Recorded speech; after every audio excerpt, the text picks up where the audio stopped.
Arnie, Arnie, जाग जाओ।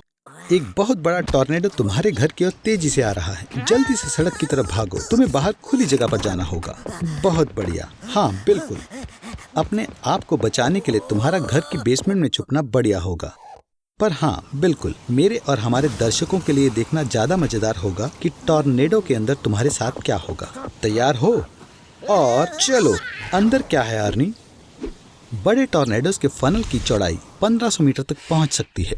जैसे ही ये घूमता है तुम वहां पर होगे। यूनाइटेड स्टेट्स में हर साल लगभग 1000 टॉर्नेडोज बनते हैं और उनमें से कुछ ही सच में बहुत बड़े होते हैं। तुम फिर से लकी हो आर्मी, तुम उनमें से एक में हो। मुझे लगता है लो प्रेशर और ऑक्सीजन डिस्चार्ज के बारे में डिस्कस करने का ये बढ़िया समय है। टॉर्नेडो के अंदर का एटमॉस्फेरिक प्रेशर इतना कम है कि तुम्हारे लंग्स हवा से ज्यादा ऑक्सीजन नहीं ले सकते और कुछ ही मिनटों के बाद तुम बेहोश हो जाओगे और तुम्हारा दम घुटने लगेगा। वो आखिरकार मैं तुम्हारी चीखों से पक गया था। ऐसी दुर्लभ हवा माउंट एवरेस्ट पर बिना ऑक्सीजन टैंक के चढ़ने के बराबर है। माउंटेन टूरिज्म तुम्हारे लिए बिल्कुल भी नहीं है आर्मी, पर टॉर्नेडो के अंदर ऑक्सीजन की कमी से मरने की बजाय तुम शायद अंदर खींची हुई चीजों से टकरा कर मर जाओगे। तुम्हें पता है, उड़ते हुए पेड़, जानवर, गाड़ियाँ, घरों की छतें और यहाँ तक कि पूरे पूरे घर, हमें सुपर शक्तिशाली टॉर्नेडो के दौरान जिन भी चीजों की जरूरत पड़ेगी वो सारी तबाह हो जाएंगी और 500 किलोमीटर प्रति घंटे की स्पीड से घूम रही होंगी। और यहाँ तक कि अगर तुम सोचते हो कि किसी चमत्कार से तुम इस मलबे से टकराने से बच सकते हो और अगर ऑक्सीजन टैंक की चिंता करने की बात नहीं है तो किसी भी तरह तुम टॉर्नेडो के अंदर जिंदा रह सकते हो। तो प्लीज भूलो मत कि टॉर्नेडो कभी ना कभी खत्म होने ही वाला है और फिर फनल तुम्हें छोड़ देगा और तुम काफी ऊंचाई से वापस ग्राउंड पर गिर जाओगे, जिससे तुम बिल्कुल शांत हो जाओ। तुम ओशन के बीच में हो जहाँ कोई तुम्हें परेशान नहीं करेगा। यहाँ सैकड़ों किलोमीटर के दायरे में एक भी आदमी नहीं है। रो मत, मैं जीवित रहने में तुम्हारी मदद करूंगा। बेवकूफ, बस ध्यान से सुनो और मैं जो भी तुम्हें बता रहा हूँ उसे याद रखना। सबसे पहले पीने के साफ पानी को ढूंढने की जरूरत है। सबसे आसान तरीका है राफ्ट पर इकट्ठा हुई ओस की बूंदों को चाटना।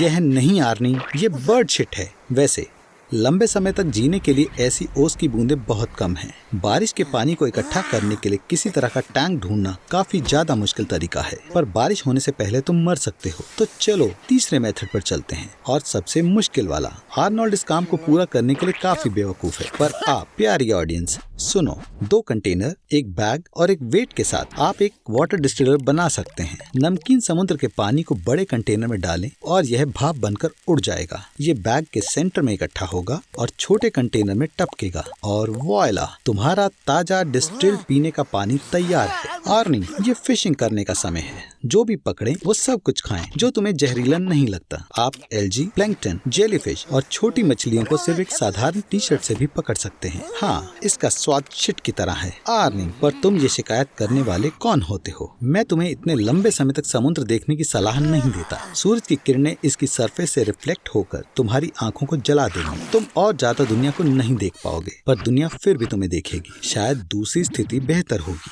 आर्नी, तुम्हें यूवी रेज से अपने आप को बचाने के लिए राफ्ट पर कैनोपी बनानी चाहिए। खुले समुद्र में थर्मल शॉक मिलना डेथ की गारंटी है, पर हालांकि सूरज के तुम्हें डराने से काफी पहले तूफान आ रहा है। राफ्ट को डूबने से बचाने के लिए सभी भारी चीजों को बीच में रखें और दया के लिए पोसाइडन से प्रार्थना करें। बधाई हो, तुम तूफान से बच गए, पर अभी भी वहाँ जमीन ढूंढने की समस्या बनी हुई है। तुम्हें पता है, मैं तुम्हें बताना भूल गया आर्नी, तुम पूरी दुनिया के ओशन में समुद्र से सबसे दूर पॉइंट पर हो। पॉइंट नीमो। सबसे पास की ह्यूमन सेटलमेंट 400 किलोमीटर दूर है। वो इंटरनेशनल स्पेस स्टेशन पर है।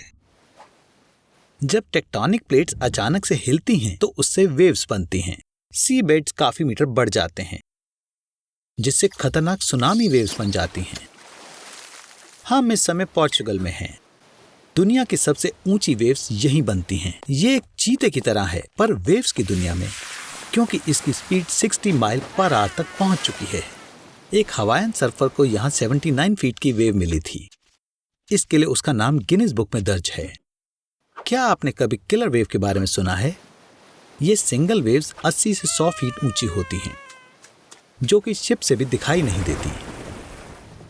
वो अचानक से चुपके से आ जाती हैं, इसलिए शिप के क्रू को बचाने का बहुत ही कम समय होता है।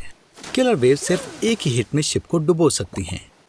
यहाँ तक कि कॉनर मैकग्रेगर को भी ऐसी हार से जलन होती है। सबसे लंबी वेव्स 1958 में अलास्का की लिटुया बे में रिकॉर्ड हुई थी। वेव 100 फीट की ऊंचाई पर पहुंची थी और बे के आसपास के पहाड़ों को कवर कर गई, जिसकी वजह से सी लेवल से 1700 फीट की ऊंचाई के खेत भी खराब हो गए। और ये 5.5 स्टैचू ऑफ लिबर्टी की हाइट है। किनारों पर प्रकृति खुद सुनामी आने की चेतावनी देती है। जानवरों को खतरा महसूस होने लगता है और वो जल्दी भागने लगते हैं या अजीब तरीके से बिहेव करते हैं। पक्षी झुंड बनाकर दूर उड़ जाते हैं। अगर आप जमीन पर हैं तो कार में बैठो, बाइक पर भागो, कुछ ना हो पाए तो कम से कम किंग कॉन्ग से लिफ्ट मांग लो। आपको सलाह है कि सी लेवल से 120 फीट ऊंचाई पर चले जाओ। आर्नोल्ड, बेहतर होगा कि तुम तो एम्पायर स्टेट बिल्डिंग के टॉप पर चले जाओ। स्काई स्क्रैपर की हाइट 102 फ्लोर्स या 922 फीट है। एलिवेटर 700 फीट पर मिनट की स्पीड से ऊपर जाती है, तो तुम्हारे पास पक्का समय है। ओह खैर, ये भी मुमकिन है। ये मत कहना ये घर का बना बुरीटो है। क्या तुमने ये एस्ट्रोनॉट के लिए बनाया है? रॉकेट सक्सेसफुली ISS तक पहुंच गया है। तैयार हो जाओ। दरवाजा खोलने के लिए तुम्हें ग्रीन बटन पर क्लिक करना होगा। 3, 2, 1 green button. Arnold, Arnold, green. मुझे डाउट है कि अगर कोई भी एस्ट्रोनॉट तुम्हारी मदद के लिए आने वाला है। अगर तुम उन्हें खाना दिए बिना जाने वाले हो, तुम्हारे 8 घंटों के लिए काफी एयर है। इस समय में कैसे भी करके तुम्हें खुद ISS के पास पहुंचना है। अपनी बॉडी को चलाने से कुछ नहीं होने वाला। अगर तुम सोनिक की तरह भागो भी तो भी तुम्हारी बॉडी उसी जगह ही रहने वाली है। तो ये है कुछ असली ऑप्शंस स्पेसेस में मूव करने के। पहला ऑप्शन है अपने ऑक्सीजन टैंक से हवा इस्तेमाल करना। हवा अपनी ट्यूब से 50 मीटर पर सेकंड की स्पीड से मूव करती है। इस तरह की एनर्जी बस 60 सेकंड्स में आपको 3 किलोमीटर जितना दूर ले जा सकती है, पर यह आपकी एयर सप्लाई को बहुत कम कर देगा। तो चलो सेकंड ऑप्शन की तरफ चलते हैं। बरीटो, तुमने इसे फॉयल में रैप किया था और फॉयल एक बढ़िया रिफ्लेक्टर होता है। अगर आप फॉयल सेल बनाते हैं तो इसके लाइट रिफ्लेक्टिंग के पार्टिकल इसके मोमेंटम को फॉयल की तरफ ट्रांसमिट करेंगे और आपको स्पेस में एक्सेलरेट करेंगे। क्या तुमने कुछ भी नहीं सुना? मैंने एक सेल के बारे में क्या कहा? एक शामक के बेटे। ओह, हम वो भी इस्तेमाल कर सकते हैं। इंसान के शरीर से गैसेस 3 मीटर पर सेकंड की स्पीड से निकलती हैं और वो एक दिन में एक पूरा बैलून भर सकते हैं। बस आपको उसे निकालने के तरीके ढूंढने चाहिए। आर्नोल्ड, तुम क्या करने वाले हो? तुमने कितने बरीटोस खाए थे? बस थोड़ा रह गया। खींचो। एंड वो शो याद है, लव? क्या तुम इस बात से हैरान हो कि प्लेन में सिर्फ तुम ही इकलौते पैसेंजर हो? ये बोइंग 767 दुनिया की सबसे खतरनाक एयरलाइन मानी जाती है। 2003 में कंपनी की स्थापना के ठीक बाद लैंडिंग के दौरान इसका एक प्लेन रनवे से उतर गया था। यात्रियों को कई चोट आई, पर सौभाग्य से सभी बच गए। फिर दोबारा कुछ समय बाद लैंडिंग से आधे घंटे पहले इसका एक प्लेन रडार से गायब हो गया। 2 दिन की खोज के बाद पता चला कि वो पहाड़ से टकरा गया और बोर्ड पर सवार 104 लोगों में से सिर्फ माइक्रोब्स बचे थे। प्लेन का पहला नियम, हमेशा खुद को बकल अप करें। एयर डेंसिटी लगातार बदल रही है। कल्पना कीजिए, गर्मी का मौसम है, आप एक मैदान के ऊपर से उड़ रहे हैं और प्लेन में गर्म हवा चल रही है। फिर अचानक मैदान खत्म हो जाता है और आप एक ठंडी झील के ऊपर आने लगते हैं। गर्म हवा अचानक प्लेन को प्रभावित करना बंद कर देती है और आप जाने लगते हैं। टर्बुलेंस प्लेन को हिला देगी और इसे 3 मीटर नीचे गिरा सकती है और ये सब 800 किलोमीटर प्रति घंटे की स्पीड से हो रहा है। अगर आपने 2G लोड के दौरान बेल्ट नहीं बांधी हुई तो आप बस गए। आपकी सीट या प्लेन के साथ होने वाली हर एक टक्कर आपकी पसलियां तोड़ देगी, बाजुओं को मोड़ देगी, आपकी खोपड़ी तोड़ देगी। Holy shit!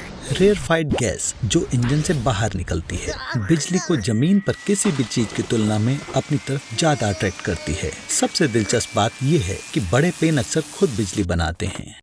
तेल से सैकड़ों हजारों एम्प्स का इलेक्ट्रिकल डिस्चार्ज बादलों में और नोज से जमीन पर फैलता है। माफ करना, लेकिन तुम भाग नहीं सकते। यहाँ तक कि 5000 मीटर की ऊंचाई पर भी तुम्हें अपने YouTube चैनल पर काम करना होगा। तुम कहाँ के लिए उड़ रहे हो?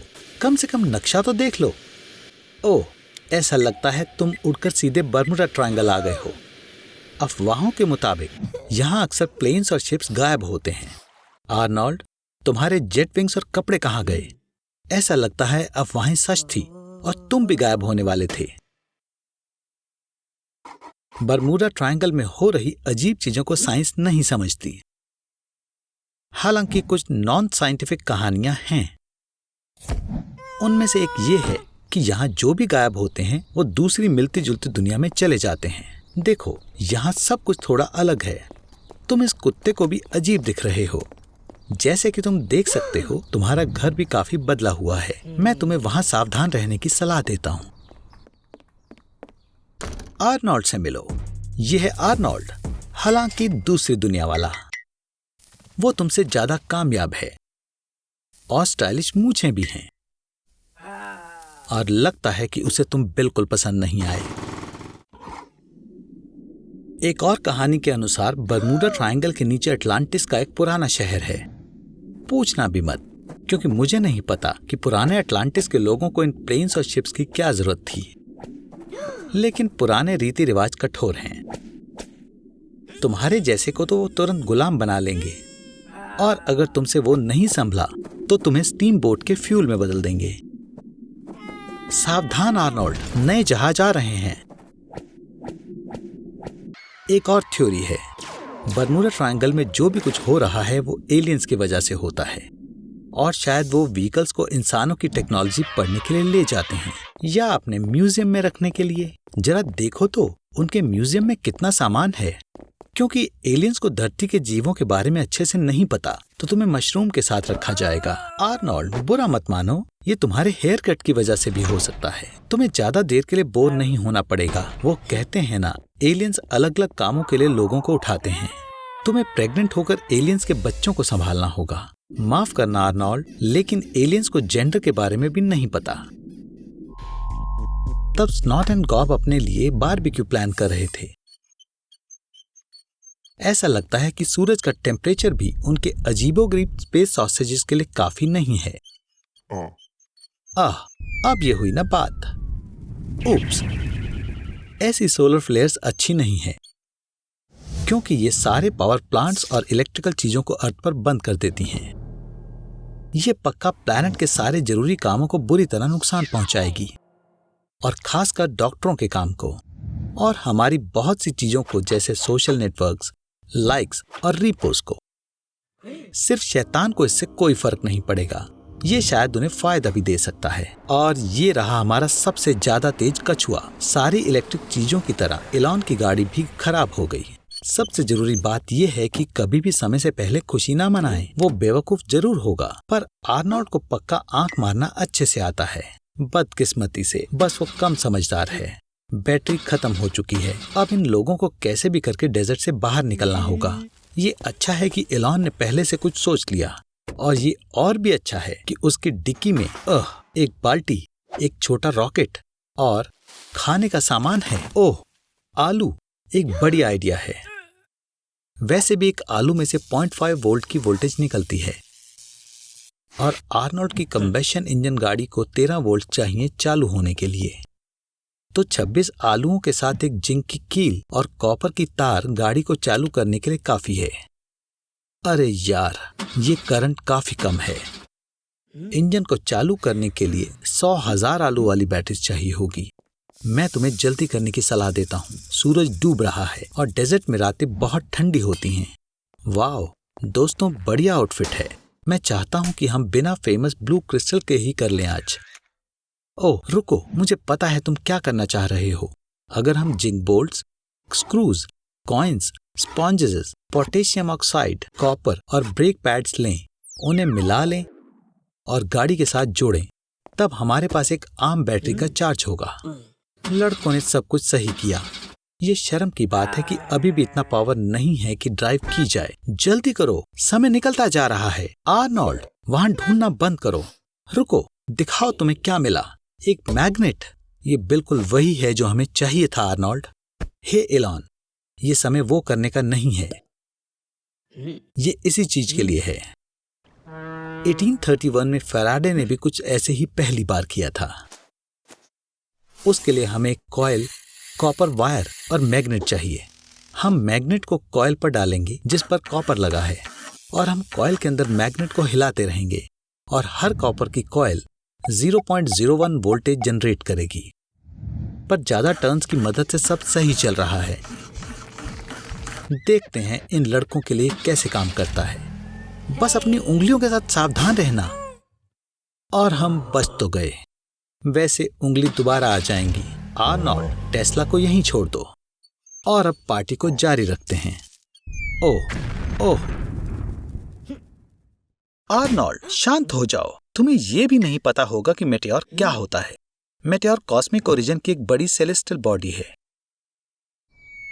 उसका वजन कुछ ग्राम से लेकर हजारों टनों तक हो सकता है। और डरो मत, इतिहास में मेटेओर स्ट्राइक आज तक सिर्फ एक ही इंसान से टकराया है, 1954 में, और वो भी बस किसी के पैर पर लगा था। ऐसा लगता है कोई हमारी प्लेनेट को बचाने में मदद कर रहा है, और वो जोश से भरा हुआ है। ऐसा लगता है ये आज तक का सबसे छोटा एपिसोड होगा और अंत अच्छा होगा। नहीं, कोई बात नहीं, वही पुराना घिसा पिटा। ऐसा लगता है धरती फिर से तबाह होने वाली है, या शायद यहाँ एक और रक्षक है। क्या वो आर्नोल्ड होगा? बहुत बढ़िया, हम तुम्हारे लिए एक आउटफिट चुनते हैं। ये तो नहीं, ये तो पक्का ही नहीं। ये नहीं, ये वाली, तुम्हें इसी की जरूरत थी। हालांकि हम भी प्रोजेक्ट डार्ट की तरह स्पेसएक्स से कॉपी कर सकते हैं। ये तो पक्का है कि 2022 में 500 किलोग्राम का स्पेसक्राफ्ट डिडिमास नाम के एस्ट्रॉयड पर 6 किलोमीटर पर सेकंड की रफ्तार से टकराने वाला है। ऑटो पायलट अभी तक नहीं लगाया गया है, तो तुम्हें ये खुद उड़ाकर हीरो बनना होगा।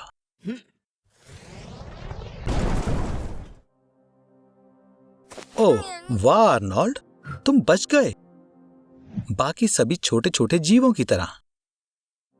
लेकिन अब पानी को लेकर छोटी सी दिक्कत है। जब 100 किलोमीटर के डायमीटर का मेटेओर धरती से टकराया तो उसकी शॉक वेव ने 1 लाख स्क्वायर किलोमीटर के रेडियस में लगभग सभी क्रिएचर्स खत्म कर दिए।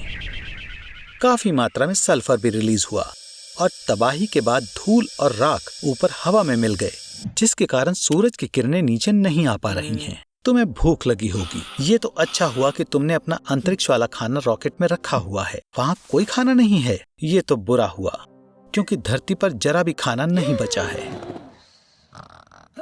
आर्नोल्ड, उठो, मेरे पास तुम्हारे लिए एक सरप्राइज है। जरूर तुम जानते होगे कि मैं तुम्हारे सोशल फोबिया से लड़ने में तुम्हारा साथी हूँ, तो मैंने तुम्हारी मदद के लिए तुम्हें लोगों से दूर ले जाने की सोची थी। साफ साफ बोलूं तो माउंट एवरेस्ट के ऊपर। इस पहाड़ का दूसरा नाम चोमुलुंगमा है और वो इस प्लेनेट अर्थ का सबसे ऊंचा पॉइंट है। वैसे बस बता रहा हूँ, पर तुम्हें मुझे $50,000 देने हैं। ये वहाँ तक जाने का एवरेज प्राइस है। वहाँ ऊंचाई पर गुजारा करने के लिए तुम्हें टॉप लेवल के सामान की जरूरत पड़ेगी, क्योंकि वहाँ बहुत कम ऑक्सीजन और ठंड होती है। नीचे जाओ जल्दी, कम से कम 1 किलोमीटर तो जाओ। जल्दी करो आर्नोल्ड, पर जितना धीरे हो सके उतना धीरे उतरना। वहाँ सामान्य ऑक्सीजन की सिर्फ 1/3 ऑक्सीजन होती है। अपनी ताकत बचाने की कोशिश करना। हवा की कमी की वजह से दिमाग भी समय का अंदाजा सही नहीं लगा पाता। 3 घंटे में सिर्फ 5 मीटर उतरना मुझे तो काफी धीरे लग रहा है। किस्मत से ऊपर हवा भी 200 मीटर प्रति सेकंड तक पहुँच जाती है और उससे हमें मदद मिल सकती है। तुम बस 3 मिनट में 8 किलोमीटर उड़कर चले जाओगे, पर सावधान रहना, तुम्हारे रास्ते में चट्टानें आ सकती हैं। तुम्हारी किस्मत अच्छी थी, तुम कचरे में आकर गिर गए। एवरेस्ट के यात्री पहाड़ पर इतना कचरा छोड़ जाते हैं कि सरकार ने 1 किलोग्राम कचरा इकट्ठा करने पर $2 का इनाम रखा है। मुझे लगता है तुम मेरे $50,000 चुकाने की कोशिश कर रहे हो। आर्नोल्ड, इतनी तेजी से सांस लेने की कोशिश ना करो। -60 डिग्री सेल्सियस में तुम्हारे लंग्स भी सूखने लग जाते हैं। पहाड़ों की खांसी इतनी खतरनाक होती है कि तुम्हारे रिब्स भी टूट सकते हैं। मुझे माफ करना आर्नोल्ड, पर क्लाइंबर्स माउंट एवरेस्ट से लाशों को नहीं हटा सकते। ये नामुमकिन है। इसकी बजाय वो लाशों का इस्तेमाल माउंटेन पीक की ऊंचाई नापने के लिए करते हैं। खैर आर्नोल्ड, कम से कम तुम्हें कुछ जरूरी काम करने को तो मिला। मुझे लगता है तुम यहाँ आकर बहुत खुश हो दोस्त, खासकर जब तुम एक जमा देने वाली ठंडी जगह से आए हो। पर मुझे लगता है कि तुम इसके कुछ ज्यादा ही मजे ले रहे हो। हेलो आर्नोल्ड, तुम्हें ऑक्सीजन की कमी की वजह से भ्रम दिखाई देने लगे हैं और कोई तुम्हें कैंप फायर तक ले आया। मुझे खुशी है कि तुम उठ गए, पर हमें अभी भी 6 किलोमीटर और चलना है। बदकिस्मती से मुझे नहीं लगता कि तुम्हारे पास घर जाने जितनी ताकत बची है। पर रुको आर्नोल्ड, मेरे पास एक आइडिया है। तुम मार्को सिफ्रेडी का कमाल दोहरा सकते हो। 2001 में वो माउंट एवरेस्ट से स्नोबोर्ड पर उतरे थे। मुझे तुम पर विश्वास है आर्नोल्ड।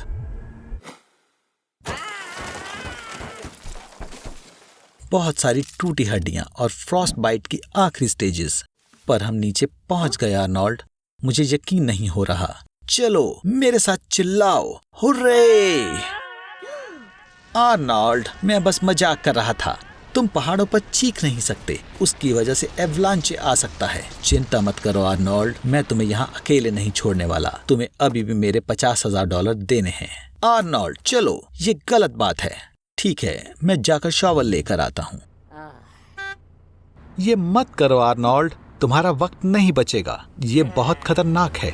मुझे शुक्रिया कहो आर्नी, मैंने वक्त को रोक के तुम्हारी जान बचाई है, जैसे वो कार्टून्स में करते हैं। तुम ऐसी सिचुएशन में सबसे पहले क्या करोगे?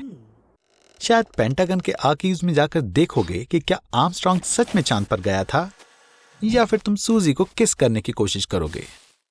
ओह, बस तुम जापान मत जाना। उन्हें वक्त को रोकना पसंद है, उन्हें यह बहुत ज्यादा पसंद है। फिजिक्स के हिसाब से अगर वक्त रुकेगा तो सब रुक जाएगा। आपको यह जानने के लिए मैथमेटिशियन होने की जरूरत नहीं है कि स्पीड और डिस्टेंस के लिए सबसे जरूरी चीज है वक्त। अगर इनमें से किसी की भी वैल्यू 0 होगी तो बाकी की भी 0 हो जाएगी।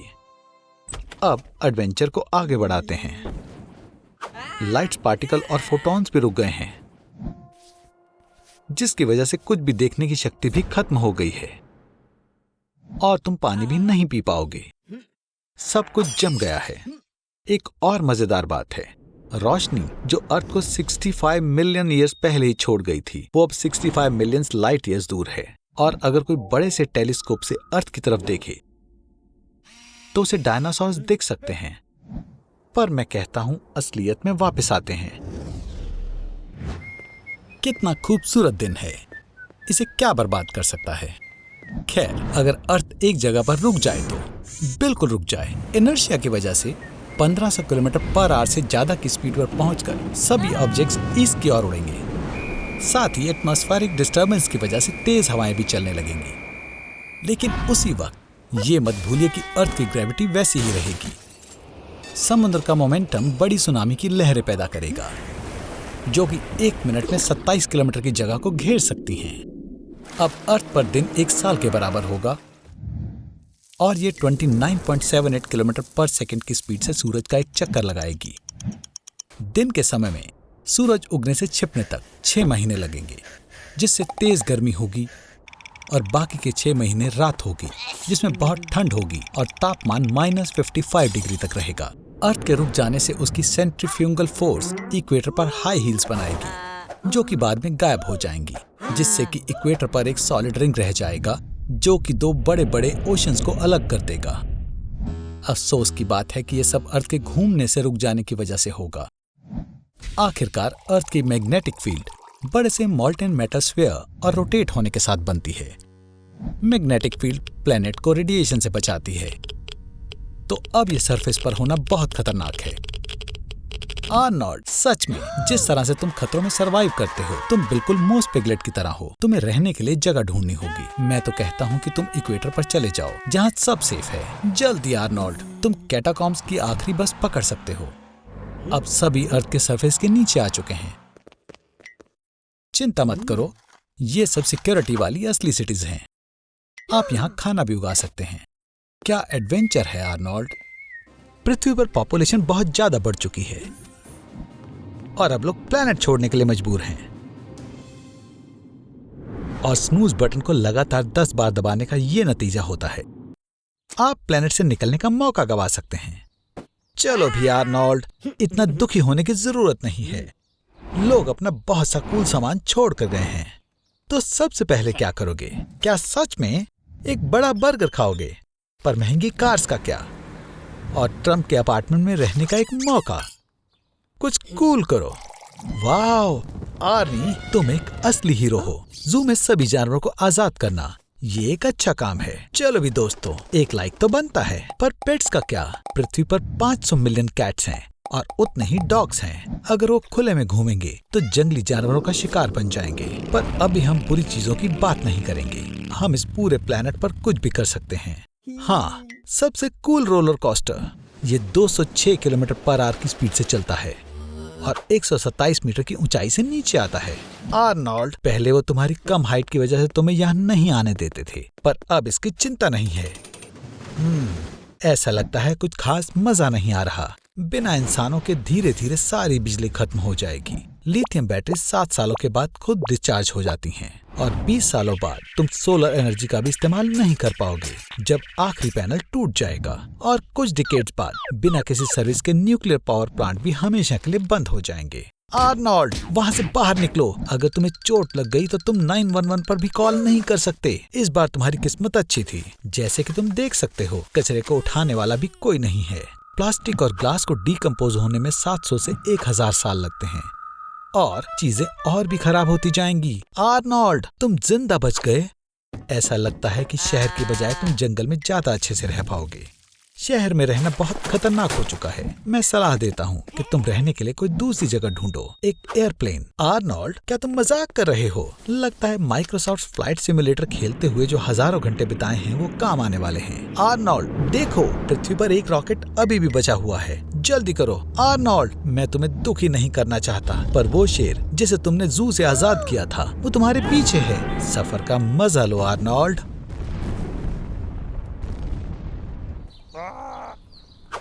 Happy holiday Arnold. आज प्लेनेट साफ हो जाएगा। सभी देशों के लीडर्स लिथियम, ऑयल और यूरेनियम से पूरी तरह छुटकारा पाने के लिए मान गए हैं। अब एनवायरनमेंट को किसी से भी खतरा नहीं है। लेकिन हम फॉसिल फ्यूल के बिना एनर्जी कैसे क्रिएट करेंगे?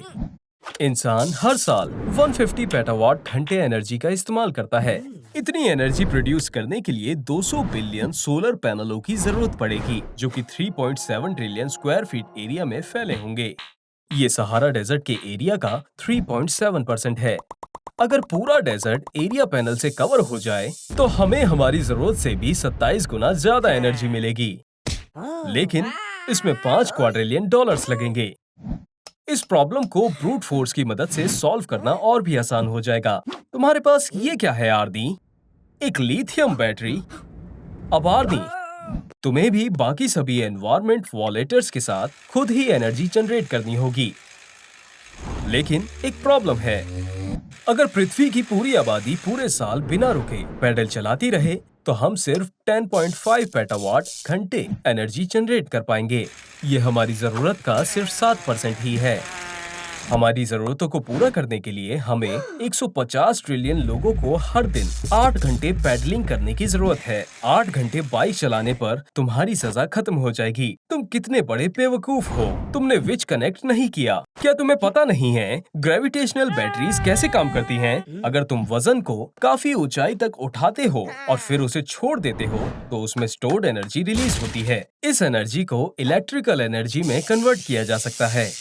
एग्जाम्पल के तौर पर 1 किलोवाट स्टोर करने के लिए तुम्हें 900 किलोग्राम वजन उठाना होगा, वो भी 400 मीटर की ऊंचाई तक। इतनी एनर्जी आधे घंटे कंसोल गेम खेलने के लिए काफी है। ठीक है, तो अब तुम्हें बहुत ठंड लगेगी। चलो पता लगाएं कि तुम कहाँ हो। ये तो अच्छा नहीं हुआ दोस्त, तुम ओयमेयाकन या कुत्सक में हो, जो रशिया में एक विलेज है। ये इस दुनिया की सबसे ठंडी जगह है। यहाँ पर -71.2 डिग्री सेल्सियस का टेम्परेचर रिकॉर्ड किया गया था। याइक्स, स्टैटिस्टिक्स के हिसाब से यहाँ हर साल 140 लोग हाइपोथर्मिया से मर जाते हैं। चलो जल्दी करो। इंसान की बॉडी का टेम्परेचर 36.6 डिग्री सेल्सियस होता है, पर इतनी ठंड में वो कम हो जाएगा। और कैसे? और तुम्हारी बॉडी गर्म होने की कोशिश करेगी और वो ऐसे शिवर करती है। फिर तुम्हारी याददाश्त जाने लगेगी और फिर तुम्हारा दिमाग। पर वैसे आर्नोल्ड, तुम्हारे लिए तो ये आम बात है और तुम्हें ऐसा लगेगा कि तुम्हें गर्मी लग रही है। आर्नोल्ड दोस्त, तुम्हें अपने पैर स्टैम्प करने शुरू कर देने चाहिए। वरना तुम मर जाओगे। चलो भी आर्नोल्ड, तुम कर सकते हो। बहुत बढ़िया दोस्त। वो कहां चला गया? तो वो यहां है। ठीक है, मैं तुम्हें नहीं उठाऊंगा। आज तुमने बहुत कुछ सहा है। अच्छे सपने देखो दोस्त।